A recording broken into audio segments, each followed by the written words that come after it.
Demonstrasi kontekstual rancangan tindakan perubahan berdasarkan tahapan Bagja. Disusun oleh Muhammad Irfan Faris. Visi saya adalah terwujudnya peserta didik yang bertakwa, beriman, berakhlak mulia, kompeten, disiplin, jujur, dan loyal. Dari visi ini, prakarsa perubahan yang saya bentuk adalah yang pertama itu kita harus menganalisis asetnya terlebih dahulu. Aset yang dimiliki oleh saya dan sekolah itu yang pertama adalah saya memiliki peserta didik yang seluruhnya muslim. Kemudian yang kedua, gurunya juga muslim seluruhnya. Kemudian di sekolah kami memiliki masjid ya. Ini untuk meningkatkan eh, kedisiplinan, ketakwaan, dan untuk media menjalankan kewajiban sholat 5 waktu dan menjalankan sholat sunnah. Kemudian aturan sekolah yang sudah ditetapkan untuk mendisiplinkan siswa, kemudian untuk mereka bisa mematuhi peraturan-peraturan yang ada di sekolah. Kemudian saya juga memiliki rekan guru yang kompeten ya, karena saya guru SMK, maka di sini kompetennya itu menuju ke bidang keahlian mereka supaya nanti peserta didik bisa lulus dengan kompeten yang pada akhirnya mereka dapat pekerjaan yang layak. Kemudian tantangannya adalah masih ada siswa yang tidak sholat wajib 5 waktu ya. Jadi di sini sebenarnya prakarsa perubahannya itu menginginkan untuk meningkatkan ketakwaan ya, maka saya tulis tantangannya adalah masih ada siswa yang belum sholat wajib. Kemudian motivasi murid mengikuti pembelajaran di sekolah masih rendah. Nah, ini terlihat terkadang ketika mengajar siswa itu kurang semangat dan kurang antusias ya. Kemudian rendahnya kepedulian wali murid ya. Ini ketika siswa diberi tugas di rumah ya, terkadang tidak dikerjakan dan orang tuanya pun terkadang tidak mengingatkan ya. Begitu juga ketika mereka tidak berangkat, itu orang tuanya malah membela ya, padahal tidak berangkatnya karena begadang, kemudian pusing ya, kalau tidurnya malam otomatis menjadi pusing. Kemudian kolaborasi antar guru yang rendah. Jadi di sini kolaborasi antar guru untuk meningkatkan kedisiplinan dan kompetensi siswa itu masih rendah. Aksinya adalah membiasakan siswa sholat duha, kemudian memotivasi siswa dengan contoh, melakukan komunikasi dengan wali murid, membiasakan kolaborasi dengan rekan sejawat. Nah, aksi ini untuk menjawab tantangan yang ada di sebelah kirinya. Kemudian pembelajarannya adalah murid menjadi disiplin dan murid menjadi kompeten ya, dan juga mereka akan bertambah ketakwaannya secara tidak langsung. Dari uraian atap tersebut, maka prakarsa perubahannya menjadi mencetak peserta didik yang disiplin dan kompeten.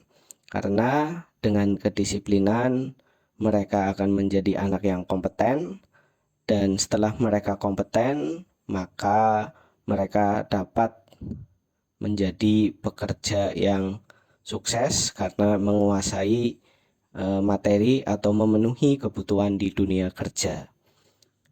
Kemudian dari prakarsa perubahan tersebut kami susun Bagja. Untuk yang pertama, buat pertanyaan utama. Pertanyaannya adalah apa yang harus saya lakukan untuk mencetak peserta didik yang disiplin dan kompeten. Ya, kemudian di sini tindakan saya adalah memberikan contoh ya, karena kedisiplinan itu yang paling mudah itu adalah dengan contoh. Kemudian bersama-sama melaksanakan kedisiplinan. Setelah memberi contoh, kemudian mengajak mereka untuk disiplin. Seperti itu. Kemudian ketika ada siswa yang melanggar peraturan-peraturan atau mereka tidak disiplin dalam kegiatan sehari-hari di sekolah, maka saya tidak bosan untuk menegur dan memotivasi. Kemudian selanjutnya adalah meningkatkan kualitas diri dan rekan sejawat supaya lebih kompeten ya. Di sini berarti untuk menjadikan siswa kompeten ya, kita sebagai guru harus kompeten terlebih dahulu supaya bisa menunjang kebutuhan siswa. Kemudian ambil pelajaran. Pertanyaan yang pertama adalah siapakah alumni yang sudah sukses karena disiplin dan kompeten ya. Jadi kami mencari atau biasanya mendapatkan informasi dari wakil kepala sekolah bidang humas karena ada pressure study. Nah, untuk untuk melacak siapa yang sudah bekerja dan siapa yang belum bekerja. Nah, nanti diketahui siapa yang sukses. Nah, ini dijadikan contoh, biasanya nanti didatangkan ke sekolah. Kemudian aktivitas apa saja yang menurut anak-anak membuat mereka lebih disiplin dan kompeten. Kemudian situasi apa yang dapat kita lihat dalam pembelajaran yang meningkatkan kedisiplinan dan kompetensi. Jadi aktivitas, kemudian situasi itu dirancang supaya membuat mereka disiplin, kemudian bisa meningkatkan kompetensi mereka. Kemudian keterampilan apa yang sudah saya miliki ya, jadi saya harus merefleksi diri, punya keterampilan apa sih untuk memfasilitasi siswa saya supaya mereka disiplin dan memiliki kompetensi yang dibutuhkan oleh dunia kerja. Tindakannya adalah mendatangkan alumni yang telah sukses, kemudian mencari contoh nyata bagaimana pembelajaran yang dapat meningkatkan kedisiplinan dan kompetensi. Kemudian yang ketiga, melakukan refleksi diri untuk mengenali potensi saya dalam mengembangkan kedisiplinan dan kompetensi siswa. Kemudian gali mimpi, pertanyaannya adalah apakah kebiasaan-kebiasaan baru yang saya bayangkan terjadi ketika mereka bertakwa, disiplin, dan kompeten tercapai ya. Jadi awalnya memang saya masukkan bertakwa karena ketakwaan itu menjadi nomor satu. Kemudian bagaimana perasaan saya dengan memiliki siswa yang bertakwa, disiplin, dan kompeten tercapai. Kemudian tindakannya adalah membuat gambaran atau narasi diri saat mencapai kondisi siswa yang disiplin dan kompeten. Kemudian J, jabarkan rencana. Pertanyaannya adalah apa langkah paling sederhana yang bisa dilakukan? Kemudian berapa lama target untuk mencapai siswa disiplin dan kompeten? Otomatis ini perlu pembiasaan sampai mereka lulus ya. Kemudian yang ketiga, apa tindakan yang bisa mendukung usaha mencapai siswa yang disiplin dan kompeten? Nah, tindakan yang harus dilakukan seperti apa? Kemudian bagaimana mengukur kemajuan dan melanjutkan langkah? Ini indikatornya seperti apa juga harus ditentukan. Kemudian bagaimana cara untuk saling menyemangati usaha bersama mencapai siswa yang disiplin dan kompeten ya. Ini tentunya untuk membentuk siswa yang disiplin dan kompeten itu tidak bisa sendirian, harus berkolaborasi dengan rekan guru, orang tua, maupun lingkungan yang ada di sekitar. Kemudian tindakannya adalah mendaftar kegiatan pencapaian siswa yang disiplin dan kompeten.